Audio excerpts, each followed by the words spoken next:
ոստիկանության գործողությունները չպետք է առաջացնեն ատելություն եւ ոստիկանության գործողությունները չպետք է լինեն ատելության դրսեւորում։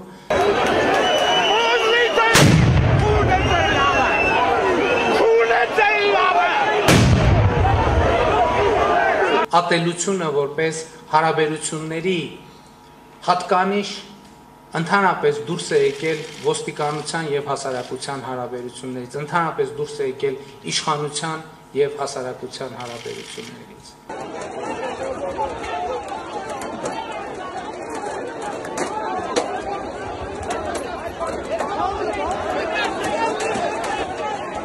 Մի քանի օր առաջ լրացավ խորհրդարանի մոտ քաղաքացիների նկատմամբ ոստիկանության բռնությունների 1 տարին։ Իշխանության ներկայացուցիչների արձագանքը ցույց տվեց, որ այս ընթացքում քաղաքացի ոստիկան փոխհարաբերություններում ոչինչ էլ չի փոխվելու։ Իրավապահները շարունակել են բռնություն կիրառել, իսկ իշխանություններն արդարացնելու են դա։ Տուժել է 18 ոստիկան, 83 քաղաքացի։ Բոլոր վնասվածքները եղել են թեթև եւ միջին ծանրության։ Ոստիկանության հակազդեցությունը եղել է իրավաչափ եւ պրոֆեսիոնալ եւ նմանատիպ բոլոր դեպքերում ոստիկանությունը գործելու է նույն կերպ։ Ոստիկանությունը լուսաձայնային նռնակներ շատ են նետել, որովհետև հարձակվել են ոստիկանության վրա։ Հարձակումը, դուք հասկանում եք, ուժային, մի րոպե, դուք հասկանում եք, այսինքն դուք գնում ես, հարձակվում ես ուժային կառույցի վրա եւ նեղսրտում ես, որ իրանք լուսաձայնային նռնակ են նետում։ Այն, որ նախկին ակտիվիստների հայացքներում կարող են այսպիսի փոփոխություններ լինել, ակնհայտ էր դեռ տարիներ առաջ, երբ ներվեցին նախկին համակարգի ուժայինների ապօրինությունները։ Մեկը մյուսի հետևից սկսեցին փակվել գործեր, որոնք Սերժ Սարգսյանի ժամանակ հարուցվել էին ու չէին փակվել, դա ոստիկանության տարբեր իրադարձությունների հետ կապված բռնություններն էին, Էլեկտրիկ Երևանը, Սարի թաղը, լրագրողների նկատմամբ բռնությունների բազմաթիվ գործեր։ Իսկ ինչու իշխանափոխությունից հետո Փաշինյանը չկատարեց իր խոստումը եւ չմաքրեց իրավապահ համակարգը բռնության ինստիտուտից, առաջին հերթին պատժելով այդ ինստիտուտի ամենավառ ներկայացուցիչներին։ Օրվա իշխանությունները 19 թվականին արդեն գիտեին, որ իրենք կարիք են ունենալու ոստիկանության ծառայությունների, շատ դեպքերում օրենքից դուրս ծառայությունների եւ դա էր պատճառը, որ իրենք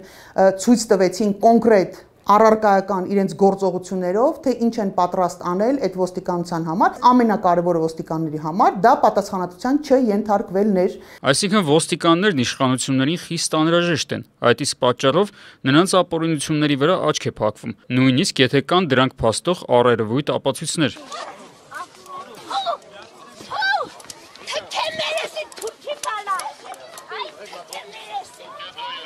Տարիներ առաջ զոհված զինվորների ծնողներին ոստիկանությունը բիլտ ուժով հեռացրեց եռաբլուրից։ Նիկոլ Փաշինյանը պետք է գար Պանթեոն։ Քրեական գործը, որը հարուցվել էր այս դեպքի փաստով, դեռ պտտվում է իրավապահ համակարգի կաբինետներում։ Մեղադրյալներ բնականաբար չկան։ Դատարանները արձանագրեցին, որ ծնողների կողմից, զոհված զինծառայողների ծնողների կողմից որևէ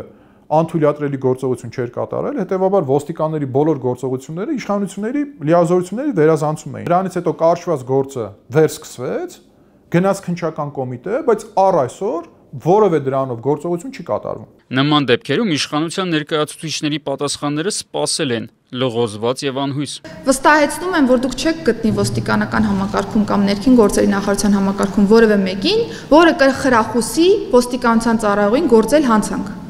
Հետևաբար ձեր նշած բոլոր դրվագներով եւ ոչ միայն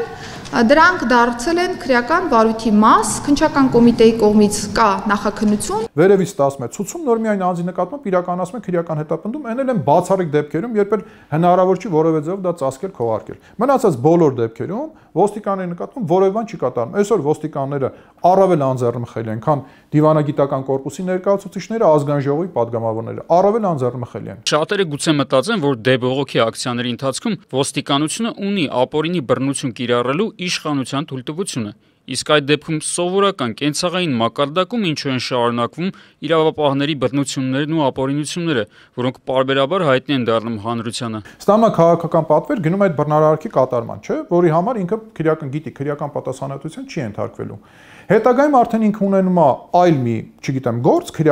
քրեական վարույթ, որով անհրաժեշտ է ինքը ցուցանիշ ցույց տա։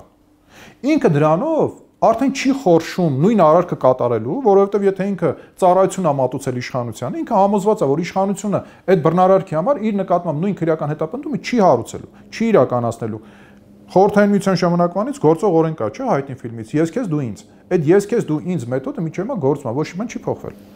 Այսինքն, եթե կարելի է ճնշել ու ծեծել քաղաքացիական ակտիվիստին, ինչու չի կարելի նույնն անել ինչ որ գործով վկայի նկատմամբ, անհրաժեշտ ցուցմունքներ կորզելու համար։ Առավել եւս, որ դրա համար կա մոտիվացնող հանգամանք։ Քննչական կոմիտեում գործում է բալային համակարգ, բալային համակարգ։ Օրինակ, քննիչը մեղադրական եզրակացությամբ գործը դատարան ուղարկելու համար ստանում է 5 բալ կամ 6 բալ, կամ եթե գործը կարճվում է, բայց ոչ արդարացնող հիմքով, օրինակ հաշտության հիմքով կամ գործուն զղջալու հիմքով եւ այլն, այդ հիմքերը, որոնք նախատեսված են օրենքով, այս անգամ եւս բալ է նախատեսված դրա համար։ Պարզվում է, որ հենց հավաքված բալերով էլ որոշվում է, թե ինչ խրախուսում կստանա քննիչը պետությունից։ Զարգացած երկրում իրավապահների աշխատանքի արդյունավետությունը բարձրացնելու լավ միջոց է, գուցե, բայց ոչ Հայաստանում։ Հավաքած բալերը դրա համար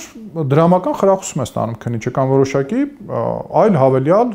վճարումներ։ Այսինքն եւ քննչական մարմիններում եւ ոստիկանությունում արկա է որոշակի մոտիվացիա հնարավորինս շատ գործեր բացահայտելու կամ բացահայտված գործեր ցույց տալու։ Գուցե սա է պատճառը, որ իրավապահներից որոշները երբեմն հանցագործությունները բացահայտելու process-ում այնքան չակերտավոր ակտիվ են լինում, որ թիրախավորում են նաև փաստաբաններին, որոնք փորձում են կանխել իրենց վստահողների նկատմամբ բռնությունը։ Մի բան, որը վերջին անգամ ֆիքսվել էր 2000-ականներին։ Երևանի ոստիկանության բաժնում իրենց այդ ոստիկանների ներկայությամբ հոգեբանական ճնշում են փորձել գործադրել փաստաբանների նկատմամբ, փաստաբանին ծաղրել են այդ առերես հարցաքննության ժամանակ, հետո էլ պրովոկացիայի արդյունքում դուրս են հանել եւ փաստաբանին միջանցքում այդ ոստիկաններով հարձակվել ծեծել են։ Ծեծել, հայել, մյուս փաստաբանը դուրս է եկել այդ ձայների վրա, նրան էլ են սկսել ծեծել, հայել։ Այս դեպքից ընդամենը մի քանի ամիս անց գրանցվում է փաստաբաններին ոստիկանությունում բռնության ենթարկելու երկրորդ դեպքը։ Տպավորությունն է, որ փաստաբանները միտումնավոր են թիրախավորվում։ Ուրեմն փաստաբանին խուզարկում են, փաստաբանին ծեծում են, փաստաբանի ձեռնաշղթա են կիրառում իր նկատմամբ եւ փաստաբանի վրա արդյունքաբեր գազ են կիրառում նաեւ ձեռնաշղթա հագցնելուց հետո։ Եթե փաստաբաններն են իրավապահ համակարգում ենթարկվում բռնության, բասավորական քաղաքացին ինչ անի։ Վաղան Հովհաննիսյանը նախորդ տարի հրապարակել էր կադրեր, որտեղ երևում է, թե ինչպես է նրա պաշտպանյալը քննչական բաժնից տեղափոխվում հիվանդանոց։ Պատճառը նրա նկատմամբ քննիչների կողմից կիրառված բռնությունն էր։ Ասում են, որ ամբողջ հագուստը, ներառյալ նաև ներքնաշորերը, պետք է ներկայացվեն այդ դատագենետիկական փորձաքննությանը։ Անձը հրաժարվեց ներկայացնել, որից հետո հրավիրվեցին ոստիկանության 3 աշխատակիցներ, եթե չեմ սխալվում, քրեական հետախուզության բաժնի պետը եւ 2 օպերլիազորներ եւ փորձեցին բռնի ուժով անձի վրայից հանել այդ հագուստները։ Այսինքն, եթե իրավապահների խնդիրը զուտ մարդուց ԴՆԹ թեստ վերցնելը լիներ, կարող էին դա անել լրիվ այլ կերպ, առանց նսեմացման եւ բռնության։ Ամբողջ ոստիկանությունը հավաքվել էր այդտեղ ու ծիծաղելով, չգիտեմ, կատակներ անելով, ձեռ առնելով նայում են, թե քննիչի աշխատասենյակում ինչ է տեղի ունենում, ոնց են անձին պարկացրել գետին, փորձում ձեռնաշղթաներ հագցնել 3 հոգով ու վրայից պատրելով հանել կամ դանակով, մկրատով կտրելով հանել այդ հագուստները, ընդ որում իմ ներկայությամբ ոստիկաններից մեկը այդ ժամանակ ոտքը դնում է այդ վկայի գլխին։ Կա կարծիք, որ իրավապահների կողմից բռնության եւ խոշտանգման կիրառության այլ պատճառ էլ կա։ Դա ակնհայտ է դառնում, երբ ծանոթանում ես համակարգի ներքին խոհանոցին։ Եթե պատկերացնեք, օրինակ 10 աշխատակից պիտի լինի քրեական գործերը հետաքննող, այդ 10-ից միշտ չի որ 10-ն էլ համալրված է լինում, ենթադրեք 1-2 հոգի պակաս են լինում, նաև ընդգրկված են լինում մարդիկ, ովքեր չեն համապատասխանում իրենց զբաղեցրած պաշտոններին, այսինքն ձեռնարկության տեսակետից ի վիճակի չեն նորմալ աշխատանք իրականացնել, տակը մնում են մի տենց 5-6 հոգի մարդ, որոնք պիտի 10 հոգու աշխատանքը անեն։ Սա էլ հանգեցնում է այն ամենին, ինչ տեղի է ունենում իրավապահների եւ քաղաքացիների միջև որոշ փակ դռների հետևում։ Եթե չկան մասնագետներ եւ պայմաններ, իսկ կարևորը բացահայտումների ցուցանիշն է, ապա մնում է միայն բռնությունը։ Երբ հարցնում ես, ասում ես, հասկանում ես, ես պիտի օրինակ շաբաթներ վատնեմ, հարցաքննելու, ինչ որ տվյալներ հավաքագրելու, համադրելու, առերեսումներ անելու, դրա փոխարեն կա շատ հին փորձված մեթոդ, 2 մուշտի լավագույն տարբերակում, վատագույնում շատ ավելի խիստ ու կոշտ մեթոդաբանություն, որից հետո մարդը պատրաստ է ինքն էլ իր մեղքը ընդունի, մնացածի վրա էլ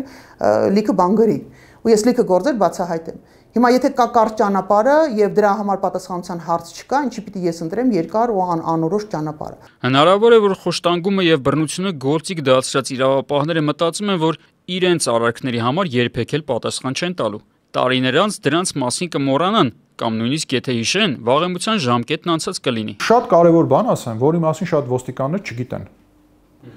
Խոշտանգման հոդվածը վաղեմության ժամկետներ չունի։ Ես կարծում շատ ոստիկաններ, որոնք այդ պատվերները կատարում են, իրենք գիտեն, որ այս քաղաքական իշխանության պարագայում